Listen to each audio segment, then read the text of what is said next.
Hello, wrestling fans. Welcome to SICW Wrestling Explosion. I'm Drew Abbenhouse, proud to bring you another great episode of SICW action. The Moondog Rover locks horns with volatile Curtis Wilde, and where Curtis Wilde goes, you know Wildfire and Dave Vaughn are sure to follow. And we take a look at the actions that earned Vic the Bruiser his upcoming title shot against Ron Powers. And ladies and gentlemen, don't go away. We're going to be right back with Moondog Rover and Curtis Wilde right after the break. The old season is over. The new season is coming. The Gateway Grizzlies are building for a spectacular campaign. The talent will be strong, hard-hitting, solid defense, reliable pitching. Plus, as always, the Grizzlies will have a schedule of superb promotions. It will be fun for the entire family at the right price. The Grizzlies were named the Frontier League Organization of the Year. The home for all this baseball excitement is the remarkable GCS ballpark. Make plans now to enjoy baseball the way it should be. For more information and updates, go to gatewaygrizzlies.com. Unique and affordable gifts and collectibles on the internet are available at the Black Bear Haversack Trading Post. Go to blackbearhaversack.com. Semi-precious stones, bone horn and soapstone items, abalone shells, genuine coyote and water buffalo teeth pendants, products for Civil War, medieval, and Renaissance reenactments, and so much more. For a 10% discount, mention SICW number 7 when you place your order. It's blackbearhaversack.com for top quality at reduced prices. All right, wrestling fans, the opening contest in today's SICW Wrestling Explosion underway. As Moondog Rover, who just busted the volatile Curtis Wilde trying to rush in, attempt a bit of a Pearl Harbor attack there before the Moondog was ready. But, well, Moondog Rover, how about that? Had a nice arm bar. I was going to say, rather uncharacteristic to see such a fundamentally sound wrestling hold from the Moondog, but he just turned that right into a bite, which is a little bit more what you would expect from the Moondog. This should be quite the contrast of styles in this contest. The Moondog, like the rest of the Moondog family, more likely just to punch, kick, brawl, and as you saw, not afraid to use the teeth when necessary. Oh, there's the Moondog just running through Curtis Wilde, going for a pinfall attempt. Well, I thought a pinfall attempt. Instead, giving the volatile one a little something to take back with him to the Wild side. Curtis Wilde getting out of dodge. You see his number one Ginger Wildfire and his recent, I don't know if we call him a partner, a confidant, a friend. Not exactly sure what the relationship between Curtis Wilde and Dave Vaughn is, but they've turned into quite the dangerous duo here in SICW. But even though they have the sort of the numbers advantage here, you have to be very careful what happens when you corner a dog, when you surround a rabid dog. He just gets more dangerous. Nice lockup. Moondog turning it into a headlock. Curtis Wilde pushes Moondog back into the corner. Let's see if we'll get a clean break. Well, of course not. How about a fist to the gut? Nice chop. Oh, and a right hand. Make it 2, right to the face of Moondog Rover. Oh, and you saw what that elbow got him.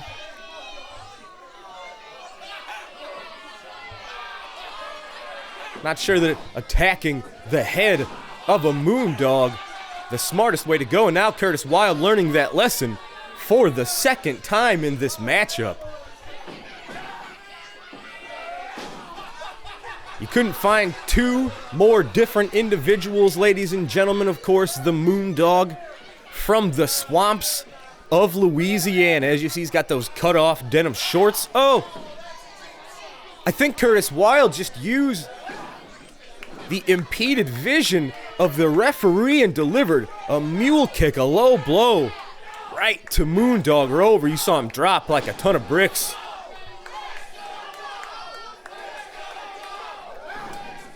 While Curtis Wild from the swamps of Louisiana, Curtis Wild, Wildfire, make it very well known.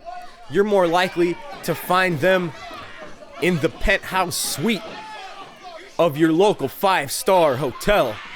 Oh, that's what we're used to seeing from these two folks. Wildfire better be careful. This couple from the wild side, while they've had many battles here in SICW, they've not faced anything quite like the Moondog. Oh, but that's exactly what I was saying. Referee manipulation, one of Curtis Wild's greatest attributes, and we're seeing an example of that here.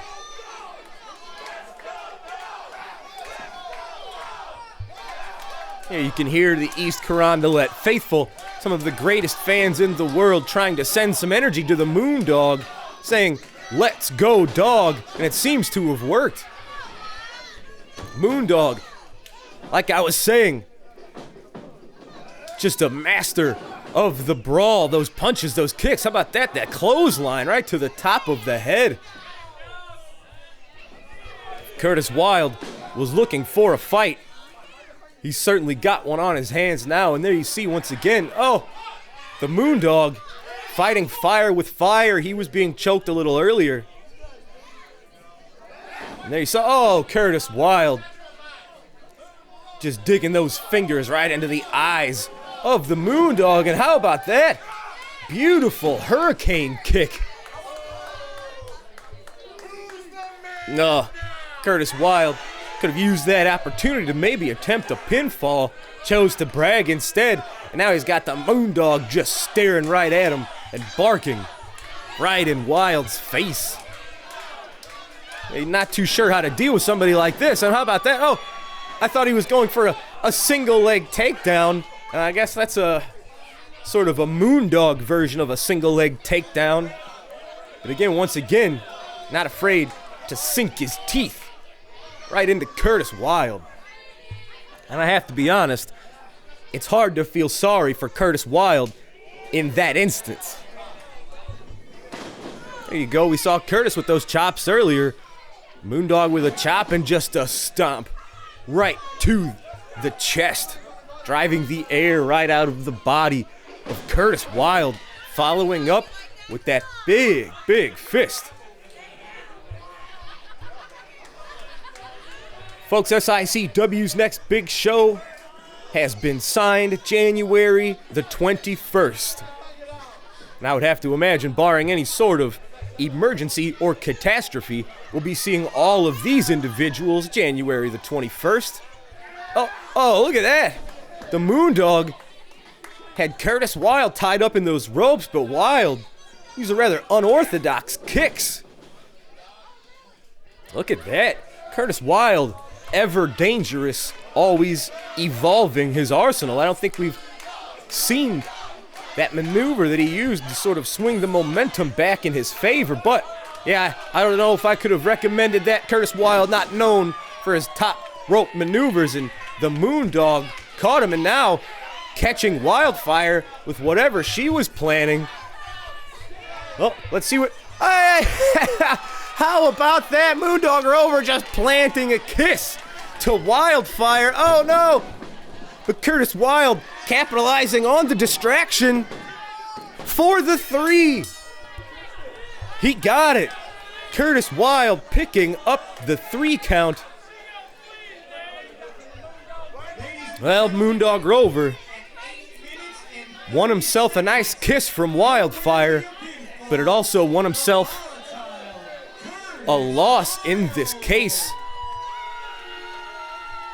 You see, folks, valiant effort from the Moondog, but it's hard to counteract numbers like this. You can see Wildfire, she still doesn't know. I think she's wiping the taste of the Louisiana swamps out of her mouth. Oh, Curtis Wild wanting nothing to do with that. Ladies and gentlemen, you may not agree with the methods, but Curtis Wild victorious over Moondog Rover. We are Let Custom Truck Upholstery give your vehicle a facelift. Visit us on 707 North 20th Street in East St. Louis, Illinois. Custom Truck Upholstery merges old-world craftsmanship and attention to detail with the latest in modern technology to make your car, truck, boat, or motorcycle look like new. Call Custom Truck Upholstery at 618-875-9850. Belleville Mechanical Incorporated is the place to go for commercial and industrial heating, ventilation, air conditioning, and refrigerating work. Their union sheet metal shop is the most modern, well-equipped in southwestern Illinois. Their work on the SICW engineering building won Belleville Mechanical the Madigan Special Merit Award for new construction. Call 233-0081 for information. Belleville Mechanical will fabricate ductwork and custom fittings to your specifications. The highest union quality, superb workmanship, state-of-the-art equipment. Contact Belleville Mechanical. All right, ladies and gentlemen, two bulls locking horns as the night train Gary Jackson goes one-on-one with Vic the Bruiser. Vic the Bruiser with the green tights and the blonde hair. Gary Jackson with the blue tights. Now, fans, last week we saw Vic the Bruiser talking about his upcoming title match against Ron Powers. This is the matchup that led to Vic the Bruiser earning his title shot against Mr. Powers.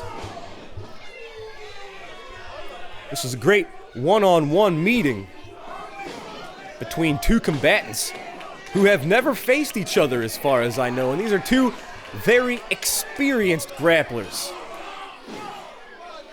Vic the Bruiser, usually the more experienced wrestler, but in this case, it's Gary Jackson that has a handful of years of experience over Vic the Bruiser. Like, there's about 50 years of wrestling experience in the ring, and of course, not even counting the man on the outside, the one and only Big Daddy. When you add Big Daddy's game plans, Big Daddy's counseling to the methods of someone like Vic the Bruiser, my goodness, the entire locker room has to look out for these two as we move into 2017.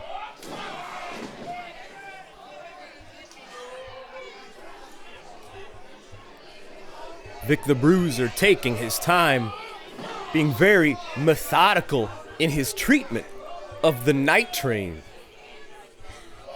Oh, weakening up that lower back. Of course, Vic the Bruiser, a man formerly known as Bone Crusher, uses that bear hug to great success, as well as other devastating moves, so there's obviously some method to the madness. Oh, thought he might have been attempting that bear hug, but there you see, he's staying right on Gary Jackson, just weakening up the lower back of the night train. And as anyone who's ever had back problems or back injuries knows, when your back is out, heck, it's hard to just move, let alone compete in a physical contest like this.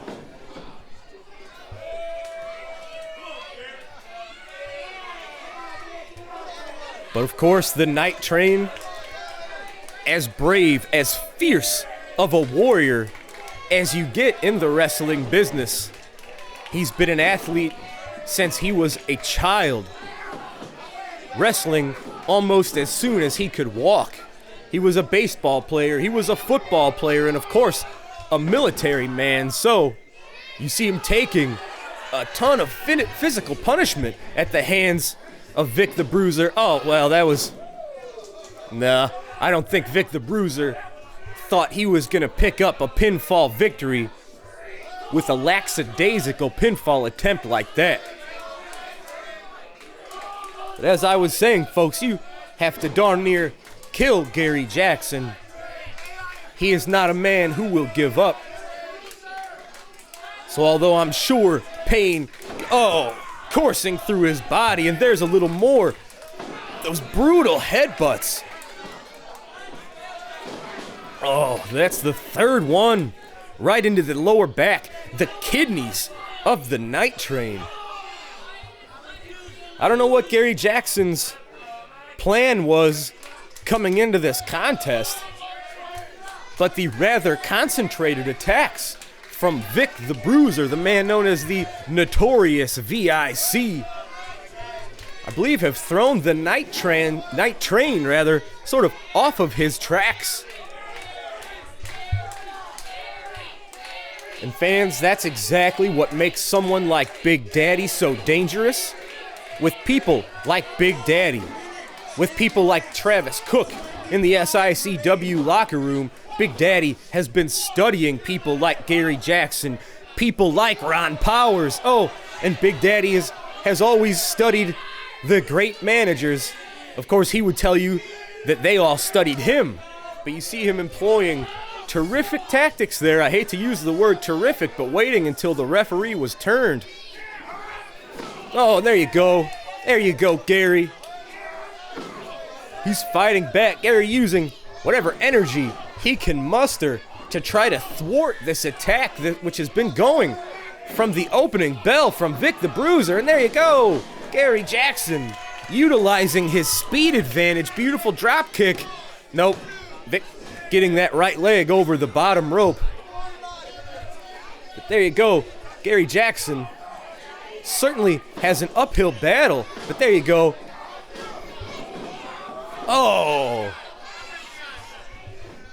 That's an example, folks. You can't take 1 second to gloat, to brag, to celebrate in the middle of a matchup. Gary Jackson had this thing going in his favor, but he took just a minute to do a bit of a shuffle, and that's all it took for Vic the Bruiser to cut off Gary Jackson's offense, and now it's sort of back where he had him a few minutes ago. Oh, creating a bit of space. What's he got in mind here?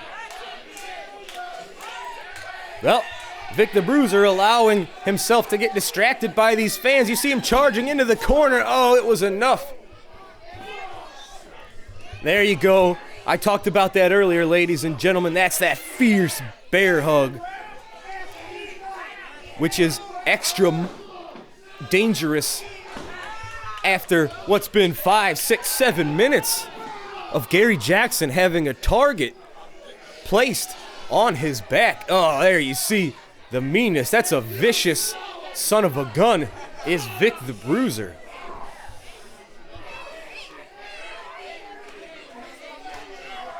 There you go. Gary mustering whatever energy he has left. And these short, repeated blows, those are what worked for him just a few moments ago. Oh, but Vic just returning to that bear hug, cinching down. There you go. How about Gary Jackson clapping those hands together? That'll ring your eardrums. But Vic staying 1 step ahead of the Night Train every time Gary Jackson gets things swinging in his favor. Vic staying 1 step ahead. Oh, Gary Jackson's arm fell for 2. Is this? Okay, I didn't think so. He certainly would not give up. But with Vic the Bruiser continuing this assault on the back of the Night Train, you certainly couldn't blame Gary Jackson for, say, passing out from the pain. We've seen that before, not from Gary Jackson, but from other grapplers. So even though he doesn't give up, he is certainly not impervious to the submission attempts, to the continued attacks. And there you see it, folks, repeatedly just destroying the back of the Night Train.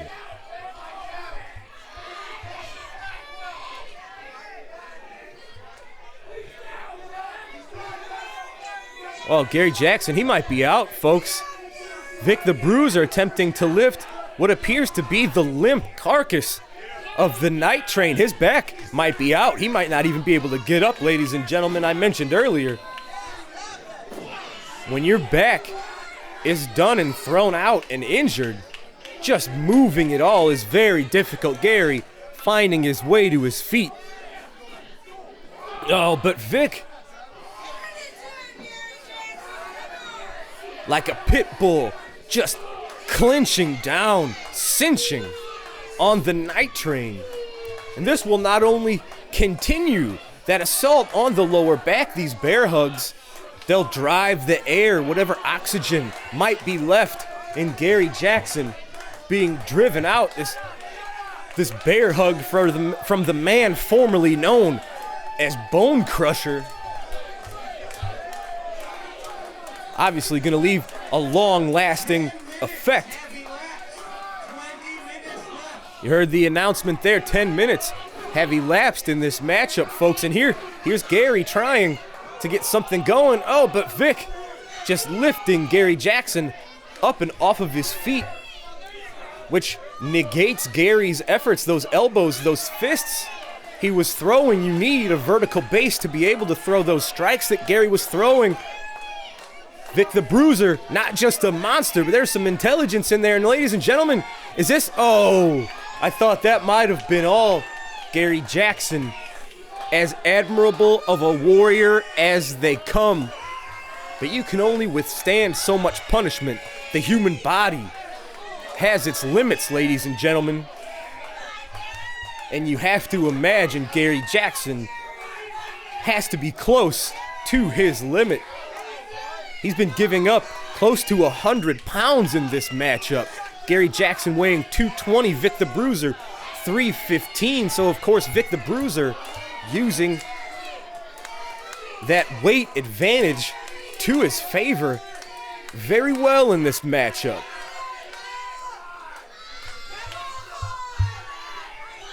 Oh, there you saw it. See, Gary Jackson does not submit, and he is still with it. I think Vic the Bruiser was getting frustrated by his bear hug attempts not working. And then you saw after that attempt with the cane, folks, the cane didn't work either. Champion Ron Powers coming out to make the save for Gary Jackson after those nasty cane shots. We saw Vic the Bruiser use the cane last month.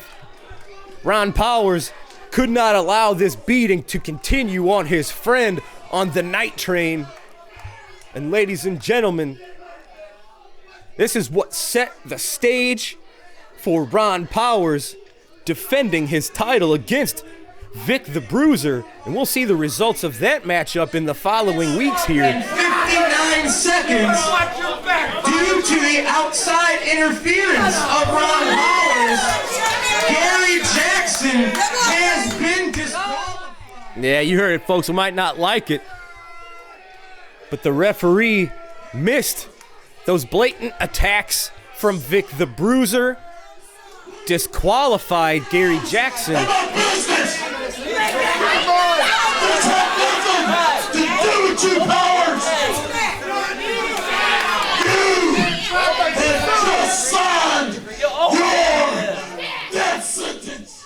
You heard it, folks. Vic the Bruiser warning Ron Powers, you interfered in the wrong match. Welcome to the asylum, Ron Powers. First of all, I want to know how he can be disqualified when that son of a bitch is using a cage. What is this promotion thinking? Yeah, Ron Powers was wondering what those fans were wondering, but that's one of those cases, folks. I don't know who you're paying off, but I know all about you, Big Daddy. The referee did not see those attacks. Hey, I want to know, how did he get disqualified from me running in when that jackass used a cane in the middle of the ring? Yeah, you hear it. Referee Nick Ridenauer, he's one of the best. He can't see what's behind his back. Unfortunately, he had to call what was in front of him. He did see Ron Powers run in and interfere in this matchup. But this is what this promotion's coming down to. I'm about ready to open a whole new can. Well, Ron Powers obviously not happy with this decision. You get that look off your face, start slacking off.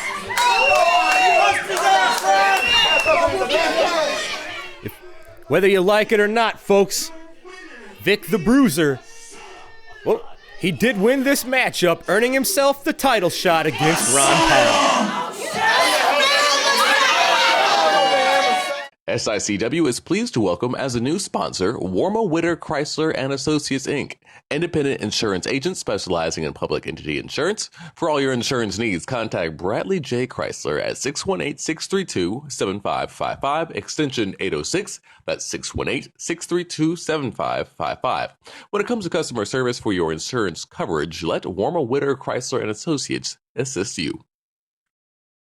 Farm music and fun. The place to party is Pop's nightclub and concert venue in Sojay. From Bruno Mars of the first U.S. tour of Nickelback to Flogging Molly or the Insane Clown Posse, 30 years of memories pack Pop's concert venue with more made at every new show. And there's a party at Pop's nightclub every night, a melting pot of friends enjoy the best in dance, rock, pop, and top 40 music until 5:30 a.m. Plus add a full game room. Check out all the action at popsrocks.com. Then and now, the place to party is Pop's in Sojay. From the World Series champion Tigers in '45 to the Gateway Grizzlies to the '03 State Tournament Belleville East Lancers. A tradition in baseball and an even longer tradition in fine furniture and service. Miller Furniture, 1004 East Main in Belleville. Wrestling fans, thanks again for joining us for another great episode of SICW Wrestling Action. Vic the Bruiser picking up the victory over the Night Train via DQ and earning himself a title opportunity against Ron Powers. We will see that bout in the upcoming weeks here on Wrestling Explosion, and although the victory left a bad taste in Wildfire's mouth, Volatile Curtis Wild picking up the win over Moondog Rover. Ladies and gentlemen, join us January the 21st in the East Carondelet Community Center, and join us each and every week right here on Charter Cable and on the Fight TV app for more great SICW Wrestling Explosion. Interference of Ron Powers, Gary Jackson has been disqualified.